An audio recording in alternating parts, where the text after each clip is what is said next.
Next topic, man. What is your favorite 90s sitcom? It's a lot. Don't steal my shit. I wouldn't go. But I like it, but it's up there. It's a lot of 90s sitcom, and even this like that show, The Bundys. I didn't really know about. I didn't really watch. I ain't gonna lie. I spent most of my time watching stuff like Fresh Prince of Bel-Air, Martin. I watched a little bit of Living Single, Boy Meets World. What was the other damn show? I was the first. Family Matters. Family Matters. What was the show? With the dude who's a Christian, with Alan Thicke. What was the damn show name? Growing Pains? Yeah, Growing Pains. I used to watch Growing Pains.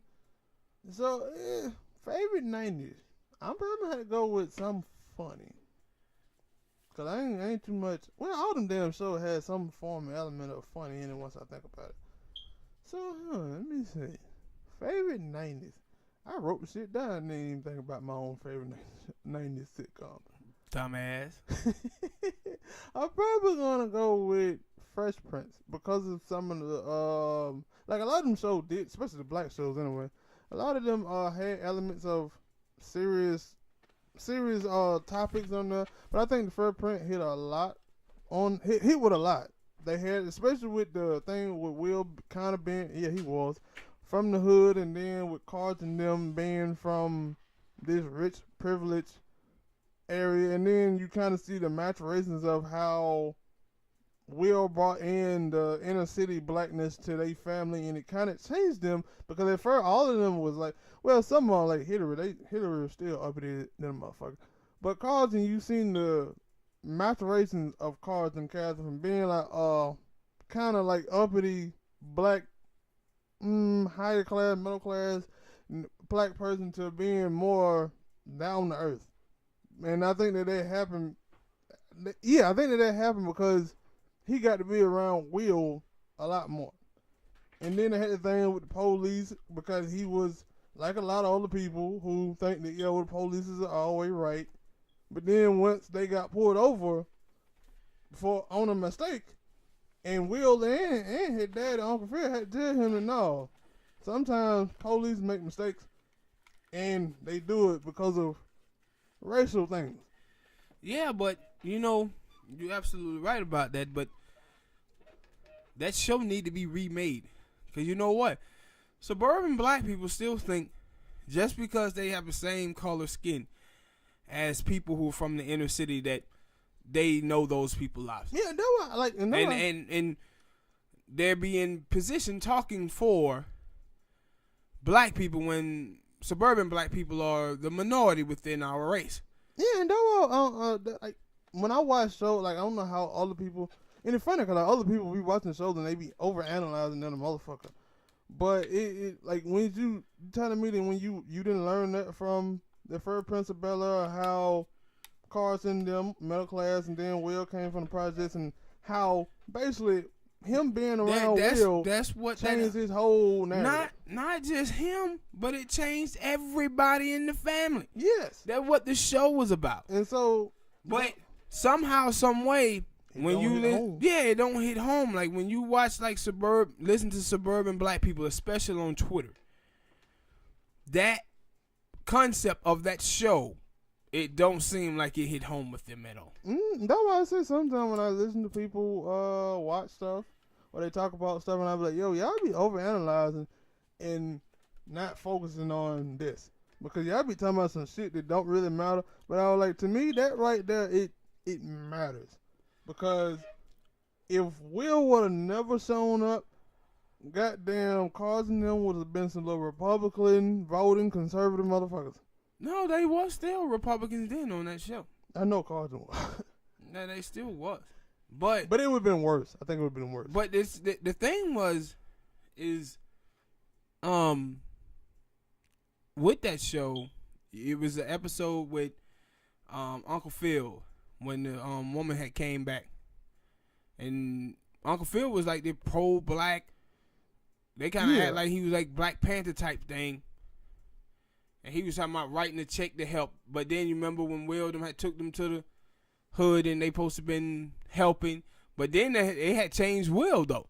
Remember where he was kind of like, "Nah, man, I'm from the streets," and Buddy said, "Nah, you still live up in that suburban neighborhood and everything." And then Will started thinking and understanding that, yeah, man, maybe this shit have changed me something. Yeah, and yeah, I didn't even think about that. That both of them kind of changed each other. Whether you can, that's a debatable whether they changed it for the good or bad, especially from Will's side. But yeah, that is true. Yeah, I think it changed both of them for the better. I think anytime suburban black people and inner city black people can get together and talk about both each other's lives without them talking past each other, come to an understanding. Yeah, it's a great time. But Fresh Prince of Bel-Air was one of my favorite shows. But my favorite show of the 90s, Married with Children, Al Bundy. Al Bundy. Like we talked about that before, like the interaction between him, like him and Eric Adler was always funny, but him and Marcy, like that, like I had asked that question, like which one was, well I got one name too, Al and Marcy, Martin and Pam. I don't think any other interaction like that when it came down to characters like that going at each other. Yeah, the architects of it. The architects. Fred Sanford and oh yeah, Esther. Yeah, but those are the only three that I can then name where those two characters that go at each other back and forth every time, and you can't wait till those two characters get up there because you know it's gonna be hilarious. But let me ask you a question though. Do you think that show could be on air now with feminist women? Hell, it almost got cut first because of that. yeah. So no, and I think it could be. And the reason why I think it could be because you know Al was misogynistic, chauvinistic, but sexist. But the thing was, Marcy had her group, and he had No Ma'am, and then she had her woman's group. And I think people would have played off of that. Cause and you know the thing is about Marcy gave it as good as she could take it. Yeah, but now that I think about it, like at least for what I'm hearing from other people on Twitter and all the other places, they seem like they would love a show like this because sometimes, especially for the people who are, oh, you too sensitive and all this shit. So I would like to see how they would take on this show. Like in a remake format, not a remake, but something similar. Yeah, cause I feel say like, would you want to remake with a whole different cast, or would you want the original cast to come back? All of them are alive. I think all of them are alive, except for like maybe one or two. And see, people that won, really. The thing that I love about that show is that everybody was funny. Yeah. Like, it wasn't anybody who wasn't funny. Peggy, you crazy. Peggy had moments, boy. That's all you can say. Like, she Peggy had moments. No, like, Peggy was funny on damn near all of those shows. The thing is about Peggy that drove you crazy about it is that she was lazy. And it kind of dampened the show for you because she was always lazy than a motherfucker. No, didn't want to do nothing. No, I didn't mind that. Only thing she wanted to do was have sex and watch Oprah. Yeah, but no, I was gonna say because sometimes for me, some of her jokes didn't hit, and it was like it came off as annoying. I was like, "That's what I'm saying." You always fucking up a good moment. You always fucking up a good moment. That's what I'm saying. Like you. The thing is about that show is that you love Al. So you cape for Al a little bit. It was a bias for him.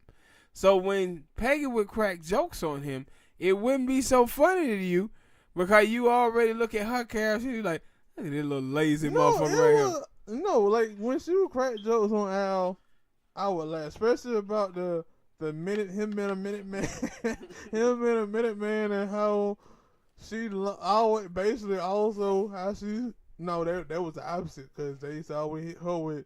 You slept with the whole football team. Yeah.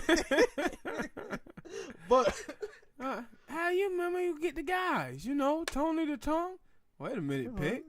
I don't remember having no friend named Tommy the Tongue. Yeah, but it was just sometimes some of her jokes, whether it was about Al or it was about anybody, sometimes it was like,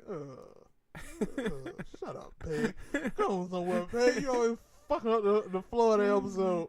And so that's why I was like, yo, everybody on there was funny except for Peg to me. I like the Peg. She had moments. I like the Peg. In Peg was cool. Marcy was funny. Did anybody fall flat for me? The first, Steve. Steve's stuff used to fall flat. Yeah, I would agree with that. Like was better. Jefferson. Yeah, way better. And I think it was because you saw the Steve. He was like, it was an uppity prick, and that's why it probably didn't hit. It didn't hit. But then when you get Jefferson, he is basically the male version of Peg. Yeah. Don't want to work. And now we except for Marcy, ain't the female version of Al because she would love to have sex as well. But Al liked to have sex, just not with his wife. Like that is the story that you had to have. Like, yo, in the new modern day Married with Children, the Al character, would he be cheating on Peg, or would he just say, no, I'm faithful to Peg, but I don't want to have sex with her? I don't even think that Cause he had 100%. I don't think that he really wanted to have sex with other women. He just liked to flirt with them. Because that's what I was gonna say. He had like 2 chances. 2 chances I know of that he could have had a chance of cheating on Peg, and he 3. Yeah. 3. He had 3. He had the stalker chick who loved to shoot people. He had the girl who used to be fat, but then she lost a lot of weight, and she still was in love with Al. And then his friend that time that took him over there with the other 2 chicks, and she could have had sex with him, but he ended up going home and taking a blonde wig as well. Yeah, and then he had the episode, remember Sandy? I don't think he want. Saying he could have. You want to catch a venereal disease, it's called. Buck was funny. Mm-hmm. The dog. No, could it still be like? Yeah, of course it would still be good, but like he added something else to it. Buck. Yeah, he did. So I do got a character that fell flat for you. I think everybody did. That little damn boy. Yeah, 7. 7. Yeah, he was awful. I don't know. I think that might have been an attempt as trying to make the family bigger. And no, I had saw they had a I don't want to call it a documentary. Maybe it was a biography of Married with Children, and they was talking about they was just trying to bring something new to the show. And Christina Applegate was like, a couple of weeks in, we knew it was going bad because the fans hated it. Yeah, and now it was just something about him. It didn't work. And then the thing is, he just disappeared. The next thing you know, they had his ass on a milk carton. You remember that? Because in the episode and they were crazy because you could kind of tell if you look at the episode when he first came in, he was heavily featured, and then later and later. You see his there like one time. And he just walked through. Yeah, and then he was like, he ain't here no more. What a little other dude, what a little other face at? Oh, he gone. And then they never said like, yo, what happened to him? I got something for you. Who was better? Bob Rooney, Griff, damn, I forgot his name. Marcy's husband. Jefferson. Who was better? At what? What you mean? Just being funny. Who was better? I'm gonna give it to. Yeah, I think your name is Ike. Bob Rooney, the one who was really fat. Yeah, I'm gonna give it to Ike. Mostly because he went on the show that much, but when he was, he always gave those weird little moments. Suspect moments where you were like, wait, hold on. If that can't calm me down, just think about Jefferson up there, and what if that don't work? And then you're out of the club. You're out of the club. I think I'm gonna go with Griff, man. And because Griff had good funny moments, and then Griff just had dumb moments. Remember when they had got fired from their job, and Al was like, "Yo, wanna go look for a job?" And Griff was like, "Nah, man, I got a nest egg." Then he came back. Like, I spent my nest egg on what? A corn dog and a big goat. That's something, man. You ain't had no like $2-3. Yeah. So he had a lot of good moments. Yeah, but that's why I said like Griff more on the show for me. That's why I didn't pick him. I like Griff as well. I like Griff and Jefferson, but Ike and Bob Rule, they weren't on the show that much. Yeah. And so that's why I picked Ike. And it's funny because I thought that Ike played football with them too, but there was a couple of episodes where they had like football episodes, and he wasn't nowhere to be found. Yeah, they were like, oh, it was just Bob Rooney and some other people. Yep. But that's my favorite, man. So there you have it. Fresh Prince of Bel-Air for Smoke, for me. Married with Children. What's y'all favorite? Leave it in the comment section.